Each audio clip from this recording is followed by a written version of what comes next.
So guys, today we're going to be talking about the iPhone XR here. I wanted to revisit some of these older iPhones because I'm starting to notice that they're actually dropping in price. I was pretty excited about this one because when I bought mine, it was at around 300 bucks, right?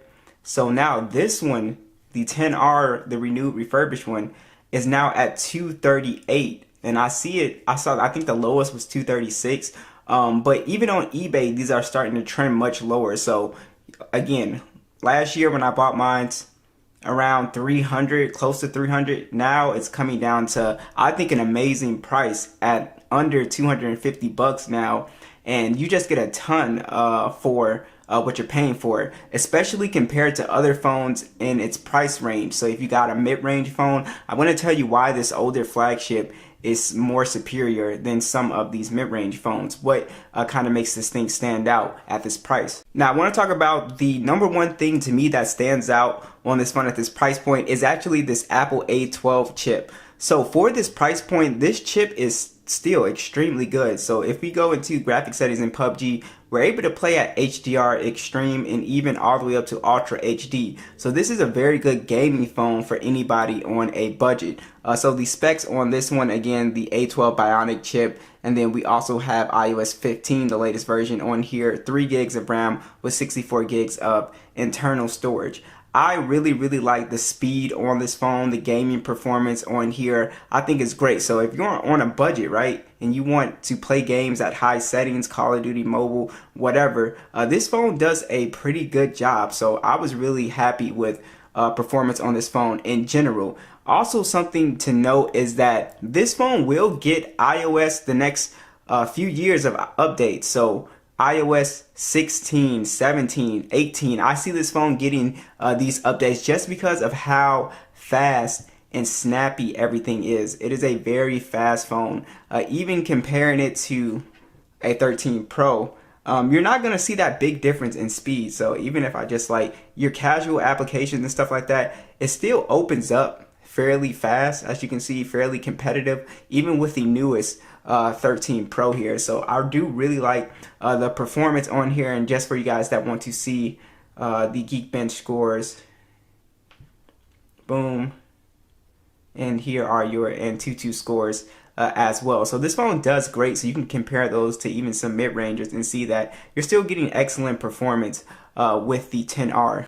Next, I want to talk about the build quality. This is actually one of my favorite feeling phones in the hand, and it's not a super massive phone at all. So it's one of those phones that you can easily kind of one hand. I think the only thing that might make it look a little bit outdated is just because it has a single camera on here. And we'll talk about that a little bit later, but it's a full glass and metal design here. It's IP67 dust and water resistant, but this design feels much better in the hand than the more, I guess how you would call it. Like, it's just kind of like cuts into the hand a little bit. I don't even know what you call it. It's got these really sharp edges on the 13 Pro series. And on here, you can see that it's more smooth in the palm. That's one thing I noticed immediately. So I really like this design on the XR. It still feels extremely good in the hand. Alright, so next I want to talk about the display on here. It is an IPS panel at 6.1 inches. It is what Apple calls the liquid retina IPS. It's 720p plus, and then it has 326 for the PPI. The panel itself, I think for your average person, it's still fairly sharp. Of course, we do got the notch up here. It's still fairly sharp. It's not an OLED panel, right? But for an IPS panel, colors look fine and it gets fairly bright. So I actually don't have any issues with it. It's not like it's a bad IPS panel. It's not washing out or anything like that. So display on here is fine, 6.1 inches. It's pretty good size for people with smaller hands as well too. So if you have issues with bigger phones and having to shimmy it and do all that stuff, this phone is a comfortable size. So I was able to use this phone without, feeling like it's too big or feeling like my hands are straining or something like that. So I do like the size of the phone. Display, again, is fine. It gets fairly bright as well too. Now, one of my favorite things about the XR is actually the speakers are actually pretty crazy on here. I'll go ahead and let you guys hear it max volume.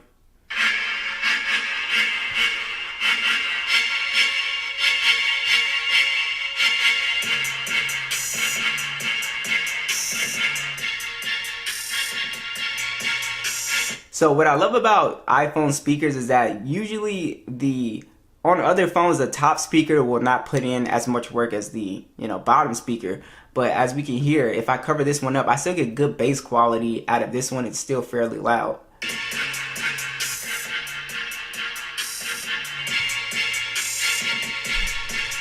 So I really like the speaker quality on here. The vibrations on here are pretty good as well too. You definitely would be able to hear your phone vibrating. And yeah, so just talking about some of the other features, of course you have Face ID on here that works flawlessly as well too. You also have your Apple Pay on here as well too.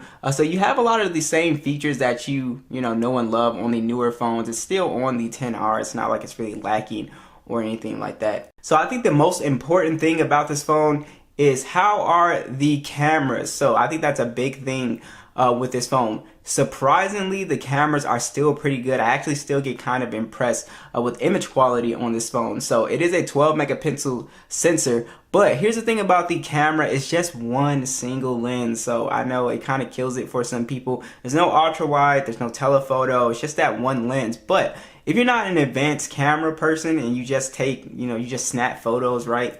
The cameras on here are pretty good. You get pretty good detail on here, pretty good color on here. I really like the selfie cam on here as well too. I thought image quality was actually pretty good on this phone. So I actually have zero complaints at this price point, and you guys can see the shots for yourself. I think dynamic range is good. The color science is good, right? Video is phenomenal. I'll let you guys see the video quality as well too. I do not have any issues with the 10R's, image quality. So it can shoot in 4K, 24, 30, or 60 FPS, and then it has a 7 megapixel selfie that shoots in 1080p 60 as well. So I'll go ahead and let you guys see the video so you guys can get a feel for that. Alright guys, here's the video on the 10R here. Let me know what you guys think.